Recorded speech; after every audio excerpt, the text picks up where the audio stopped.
Здравствуйте, меня зовут Мигел, и я студент в Йельском университете в Нью-Хейвене, Коннектикут.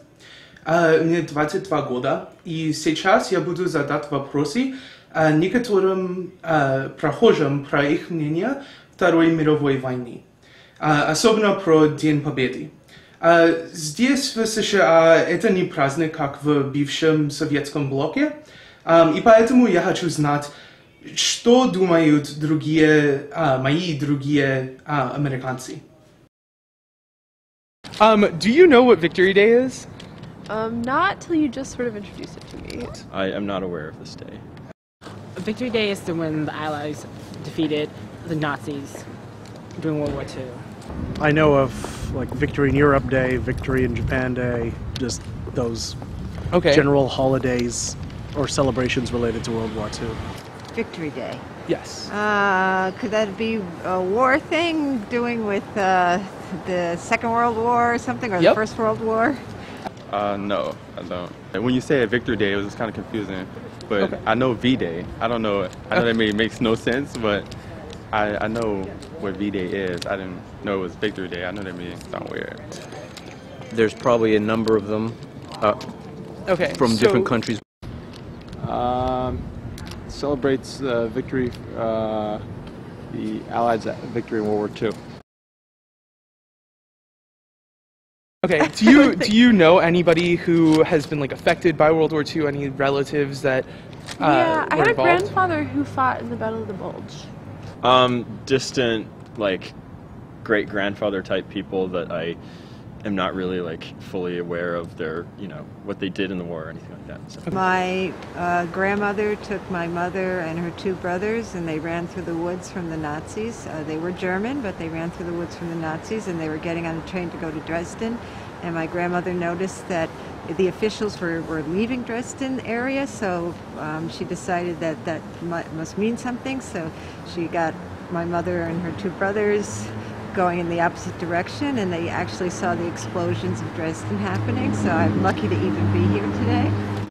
I don't know very much about my paternal grandparents, but I know my maternal grandfather was a member of a guerrilla movement that tried to fight against the Japanese during the Japanese occupation of the Philippines. Yeah, my grandpa, he was the first black sergeant in his cavalry, I think he was. I don't know, yeah. But he was in World War II. My dad was in, it was post-war, but he was in France, stationed in France after the war. Okay. In the, what was it, I guess, 50s at some point. I had two grandfathers that fought in World War II. One of them was in what they now refer to as the CIA, and he actually was a war crimes lawyer in Germany after the war. Okay. Do you think that maybe victory in World War II is the sort of holiday that we should have here? That's something that we should celebrate? I really have no strong feelings about that, but I've definitely read things and heard through interviews and stuff that the generation that fought in World War II was quote unquote the greatest generation of Americans, and it would probably be a nice tribute to them if we had a holiday.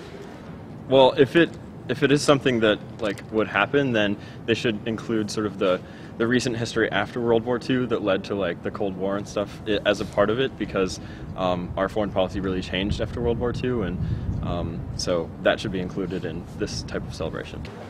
I think we probably should, because if we celebrate Pearl Harbor and D-Day, then we might as well celebrate V-Day. I would think, I mean, we have Veterans Day and things like that. If you're trying to expose more people to the topic of World War II and V-Day, sure, that's what this conference is for, educating people in things they don't know, I think it's a good idea to remember it. Yeah, kind of beating the Nazis and stuff. I think we have enough holidays as it is. Okay. So how do you feel your exposure to the topic of World War II is?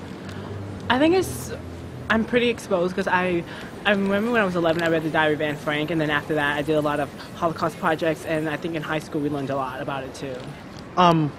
Definitely, I don't think there's a shortage of exposure to the European theater. Okay. I think the public could be a little bit more in tune to what happened in the Pacific theater. Okay. Especially related to what happened before America got involved. We live in a bubble here in the United States. Really? A war bubble. We're only by the fact that since the Vietnam War that we get it on the TV, we really don't experience any of that unless you live with a family member who lived through World War II. Otherwise, we're in a big bubble here. Here in the United States, how affected were we really of it? I mean, yes, there were some of these things where the people were collecting things and they were on food stamps, food rationing and whatever, but, you know, we still here in America have never really been that affected by war unless it's been somebody in your family that's been involved in it. You know, we still, like I said earlier, we're still in this sort of bubble here, and it's still going on. I think I was barely exposed to it back home. Like we have the whole D-Day Museum and stuff like that. World War II.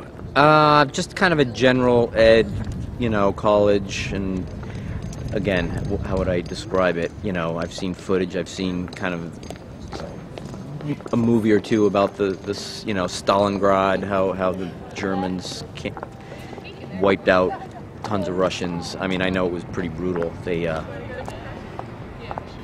I guess the terrible nature of war is pretty evident from World War II, and especially the Russian front was bad. Sure, I mean, I remember I was living in Brussels. I was studying there for a year, and there was VE Day. I remember now. It was celebrating, I forget when it was exactly. Was it the spring? I don't even remember. I think they marched. I mean, I didn't go to... I didn't really pay attention as much as I should have, but I think there were some, marches. Okay. Old vets kind of marching is what I... Any kind of knowledge to help people to realize that we shouldn't be warring, it will be good. And if any implementing of classes and instructions in school systems would be wonderful.